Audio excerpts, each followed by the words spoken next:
Hello friends, ಈ ಒಂದು ವಿಡಿಯೋವನ್ನು ನೋಡ್ತಾ ಇರುವಂತಹ ಎಲ್ಲ ನನ್ನ ಪ್ರೀತಿ ವೀಕ್ಷಕರಿಗೂ ಕೂಡ ನಮ್ಮ ಯೂಟ್ಯೂಬ್ ಚಾನಲ್ಗೆ ವೆಲ್ಕಮ್ ಅಂತ ಹೇಳ್ತಾ, ಇವತ್ತಿನ ವಿಡಿಯೋದಲ್ಲಿ ನಾವು ತಿಳ್ಕೊಳ್ತಾ ಇರುವಂತಹ ವಿಷಯ, ಮಹಾದೇವನ ಕೈಯಲ್ಲಿರುವ ಒಂದು ಅತ್ಯಂತ ಶಕ್ತಿಶಾಲಿ ಆಯುಧವೆಂದರೆ ತ್ರಿಶೂಲ. ಆ ತ್ರಿಶೂಲದ ಮಹತ್ವವೇನು ಅನ್ನೋದನ್ನ ತಿಳ್ಕೊಳ್ಳೋಣ. ಶಿವನ ಕೈಯಲ್ಲಿ ಏಕೆ ತ್ರಿಶೂಲ ಇರುತ್ತೆ? ಅದರಲ್ಲಿರುವ 3 ಮನೋಚ್ಛನೆ ಅಥವಾ ಸೂಚನೆಗಳು ಏನಿರಬಹುದು? ಇದು ಕೇವಲ ಆಯುಧವಲ್ಲ ಅಥವಾ ಒಂದು ಆಧ್ಯಾತ್ಮಿಕ ಸಂಕೇತವೇ ಎಂದು ತಿಳಿಯಬಹುದು. ಈ ರಹಸ್ಯಗಳನ್ನ ಇವತ್ತು ಸಂಪೂರ್ಣವಾಗಿ ತಿಳ್ಕೊಳ್ಳೋಣ ಬನ್ನಿ. ಮೊದಲಿಗೆ ತ್ರಿಶೂಲ ಅಂದ್ರೆ ಏನು ಅನ್ನೋದು ನಮ್ಗೆಲ್ಲ ಗೊತ್ತಾಗ್ಬೇಕು. ತ್ರಿಶೂಲ ಅಂದ್ರೆ 3+ ಶೂಲ ಅಂದ್ರೆ 3 ಮುನೋಚನೆಗಳಿರುವ ಆಯುಧ ಎಂದು. ಶಿವನ ಕೈಯಲ್ಲಿ ಕಾಣಿಸುವ ತ್ರಿಶೂಲ ಕೆಲವೇ ಯುದ್ಧದ ಆಯುಧ ಅಲ್ಲ, ಅದು ಒಂದು ತತ್ವ, ಒಂದು ಸಂದೇಶ, ಒಂದು ಶಕ್ತಿ.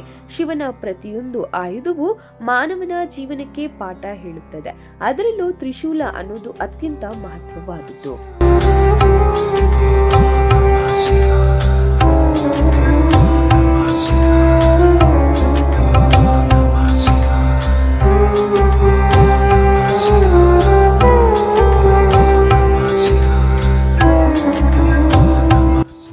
ಇನ್ನ ತ್ರಿಶೂಲದ 3 ಸೂಚನೆಗಳನ್ನ ತಿಳ್ಕೊಳ್ಳೋಣ ಬನ್ನಿ.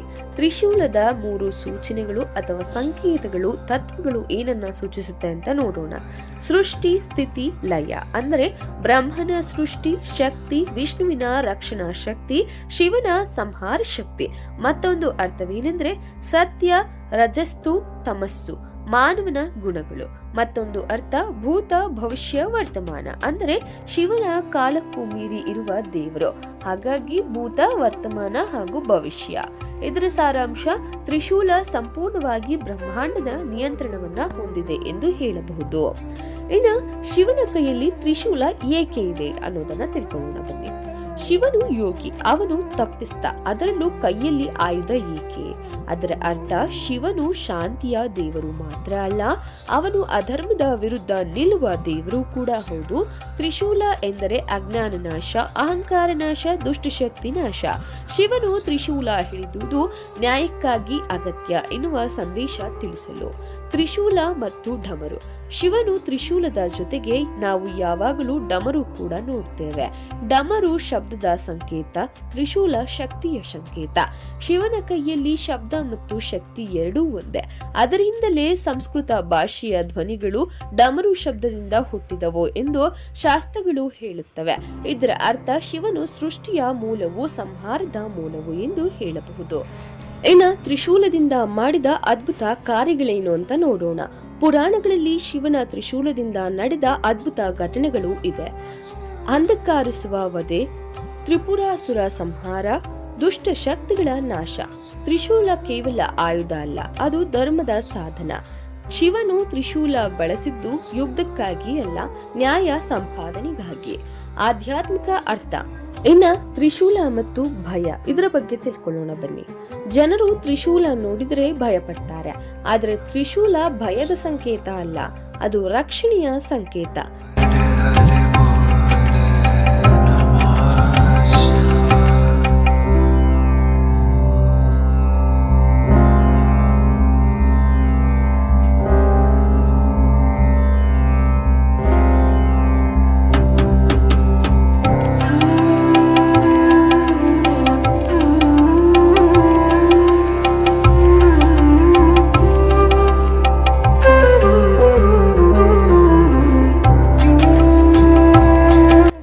ಭಕ್ತರಿಗೆ ತ್ರಿಶೂಲ ಅಂದ್ರೆ ಕವಚ ಅಂತ ಹೇಳ್ಬಹುದು. ಅದು ಹೇಳೋದು, ನೀನು ಧರ್ಮದ ದಾರಿಯಲ್ಲಿ ಇದ್ದರೆ ಯಾವುದು ನಿನ್ನನ್ನ ಸೋಲಿಸಲಾರದು ಎಂಬುದನ್ನ ನಾವು ಮೊದಲನೇದಾಗಿ ತಿಳ್ಕೊಬೇಕಾಗುತ್ತೆ. ಹಾಗಾಗಿ ತ್ರಿಶೂಲ ಅನ್ನೋದನ್ನೇ ನಾವ್ಯಾವತ್ತೂ ಕೂಡ ಭಯ ಅನ್ಕೊಂಡು ಹೆದರಬಾರ್ದು. ಇನ್ನ ತ್ರಿಶೂಲದ ನಿಜವಾದ ರಹಸ್ಯ ಏನು ಅನ್ನೋದನ್ನ ಈಗ ತಿಳ್ಕೊಳ್ಳೋಣ ಬನ್ನಿ. ಕಾಲದ ನಿಯಂತ್ರಣ, ಗುಣಗಳ ನಿಯಂತ್ರಣ, ಅಹಂಕಾರದ ನಾಶ, ಧರ್ಮದ ರಕ್ಷಣೆ, ಆತ್ಮಜ್ಞಾನದ ಮಾರ್ಗ.